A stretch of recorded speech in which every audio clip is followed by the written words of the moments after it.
Hello and welcome to our YouTube channel Strategy PCS। तो चलिए शुरू करते हैं आज का डेली करंट अफेयर्स और MCQ का क्वेश्चन। तो शुरुआत करते हैं हमारे पहले क्वेश्चन। हाल ही में किस केंद्र शासित प्रदेश में महामानी महोत्सव मनाया गया है? Recently in which UT union territory Mahamani Mahotsav has been celebrated. ये महामानी नहीं होगा, महामनी महोत्सव नहीं होगा, ये ममानी मानी फेस्टिवल है। ये ममानी एथनिक फूड फेस्टिवल है और ये लद्दाख यूनियन टेरिटरी में शुरू किया गया है।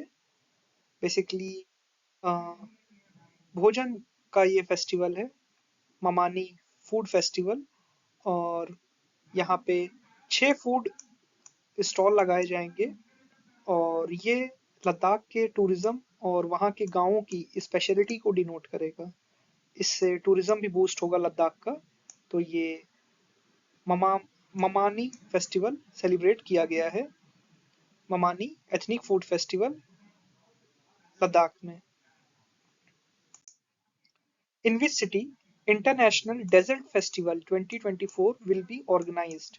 किस शहर में अंतरराष्ट्रीय रेगिस्तान महोत्सव 2024 का आयोजन किया जाएगा? ये जैसलमेर राजस्थान में सेलिब्रेट होगा international desert festival.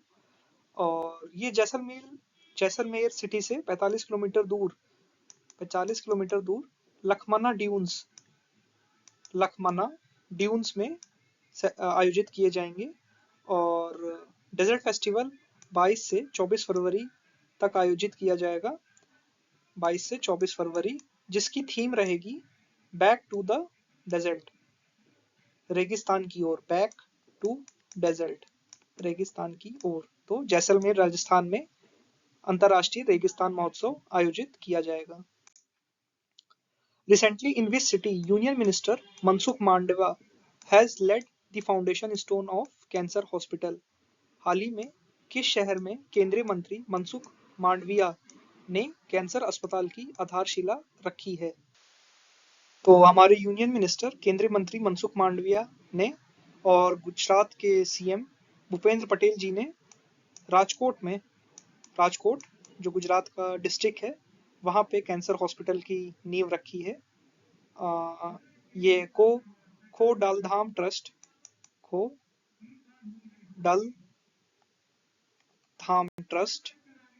Cancer hospital Rajkot में रखी गई है। ये अमरेली विलेज में पड़ता है, अमरेली विलेज इन राजकोट। 2002 तक गुजरात में सिर्फ 11 मेडिकल कॉलेज थे, बट 20 सालों के बाद 2022 तक ये संख्या 40 हो गई है मेडिकल कॉलेजों की।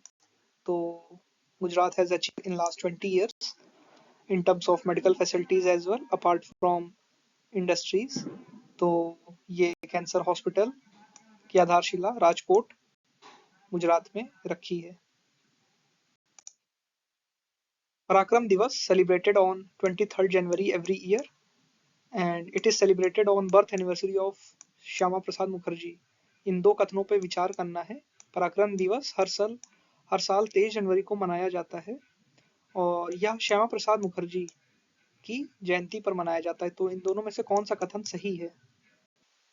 तो पराक्रम दिवस हर साल 23 जनवरी को ही मनाया जाता है, ये करेक्ट जवाब है। बट 23 जनवरी को श्यामा प्रसाद मुखर्जी जी की नहीं, नेताजी सुभाष चंद्र बोस जी की जयंती होती है। ये करेक्ट आंसर नहीं है सेकंड वाला, तो पहला करेक्ट है, बस एक ही सही है, पहला वाला सही है। आप लोग कमेंट करके बताइए श्यामा प्रसाद मुखर्जी जी की जयंती कब होती है। हाल ही में हांगकांग में एशियाई मैराथन चैंपियनशिप 2024 में किसने स्वर्ण पदक जीता है? Recently, who has won the gold medal in the Asian Marathon Championship 2024 in Hong Kong?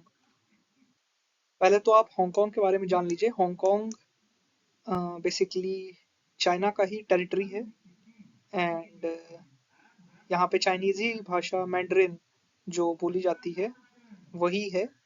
और हांगकांग को चाइना को सौंप दिया गया था 1 जुलाई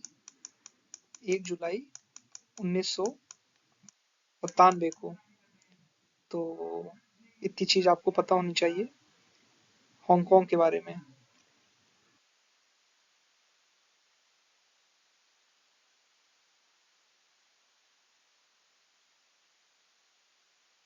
ये प्रतियोगिता मान सिंह जी ने जीत ली है। मान सिंह 24 वर्षीय हैं।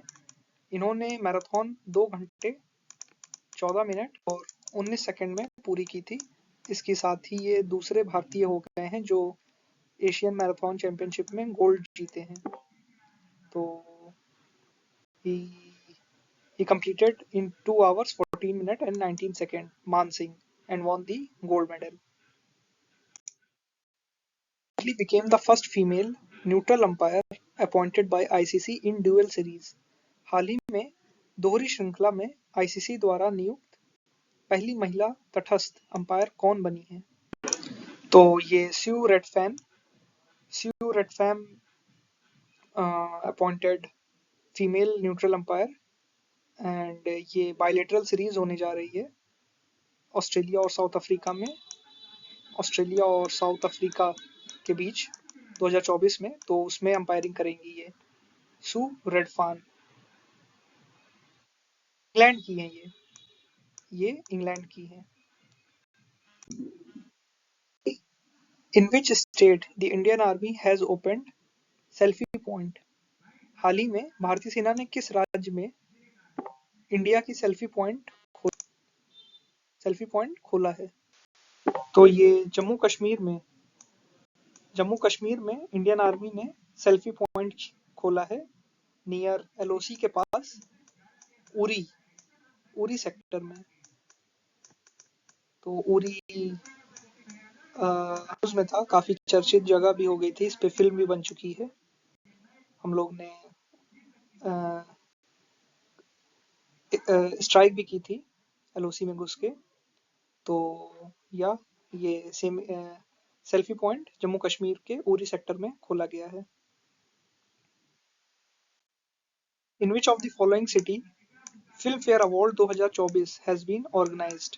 निम्नलिखित में से किस शहर में फिल्म फेयर अवार्ड 2024 का आयोजन किया गया है? तो ये फिल्म फेयर अवार्ड्स गुजरात के शहर गांधीनगर में आयोजित किया गया है। और 12वीं फेल को बेस्ट फिल्म का अवार्ड भी मिल चुका है। गांधीनगर गुजरात में आयोजित किया गया और बेस्ट फिल्म का अवार्ड भी मिला है। बेस्ट डायरेक्टर विनोद चोपड़ा को मिला है। विदु विनोद चोपड़ा जो 12वीं फेल के ही डायरेक्टर थे। Best actor Ranbir Kapoor animal film के लिए मिला है। और best actor female Alia Bhatt, Rocky और रानी की प्रेम कहानी। एंड या दिस इज इट, इतना काफी है। The International Cricket Council has lifted the ban imposed on cricket board of which country? अंतर्राष्ट्रीय क्रिकेट परिषद आईसीसी ने किस देश के क्रिकेट बोर्ड पर लगा प्रतिबंध हटा दिया है? तो आईसीसी ने प्रतिबंध लगाया था ये इस टीम पे। तो ये 2 महीने पहले श्रीलंका की क्रिकेट टीम पे लगाया था, श्रीलंका की क्रिकेट टीम पे। तो अब ये बैन हटा दिया गया है। चलते हैं आज के लास्ट क्वेश्चन की ओर। Who has won his first Grand Slam in men's single of Australian Open? Australian open के पुरुष एकल में अपना पहला ग्रैंड स्लैम किसने जीता है? तो ये जनिक सिनर सबसे कम उम्र के बन गए हैं जिन्होंने ये ऑस्ट्रेलियन ओपन खिताब अपने नाम किया है। ये इटली से ताल्लुकात रखते हैं, इटली कंट्री से। और इन्होंने पांच सेट में अपनी जीत हासिल की है। एंड किसको हराया है? डेनिल मेडवेडेव को हराया है। और ये सिर्फ 22 साल में 165 दिन में हैं ये जनिक सिनर जिन्होंने ऑस्ट्रेलियन ओपन अपने नाम कर लिया है। तो दुनिया के सबसे कम उम्र के हैं। पिछले साल 2023 के विनर थे नोवाक जोकोविच, और इस साल जो कि नोवाक जोकोविच ऑस्ट्रेलिया के ही हैं, और इस साल 2024 के विनर हैं जेनिक सिनर जो इटली से हैं। So this is it for today's MCQ। अभी तक आपने सब्सक्राइब नहीं किया है तो यूट्यूब चैनल सब्सक्राइब कर लें। आपको हमारे टेलीग्राम लिंक से ज्वाइन करना है तो आप जुड़ सकते हैं, जिसकी डिस्क्रिप्शन हमारे वीडियो में दी गई है डिस्क्रिप्शन में, तो वहां से आप ज्वाइन कर सकते हैं। कोई और भी कांटेक्ट करना है किसी अन्य तरीके की जानकारी के लिए तो आप इस कांटेक्ट नंबर पे कॉल कर सकते हैं या ईमेल कर सकते हैं strategpcs@gmail.com पे। Thanks for watching, have a nice day.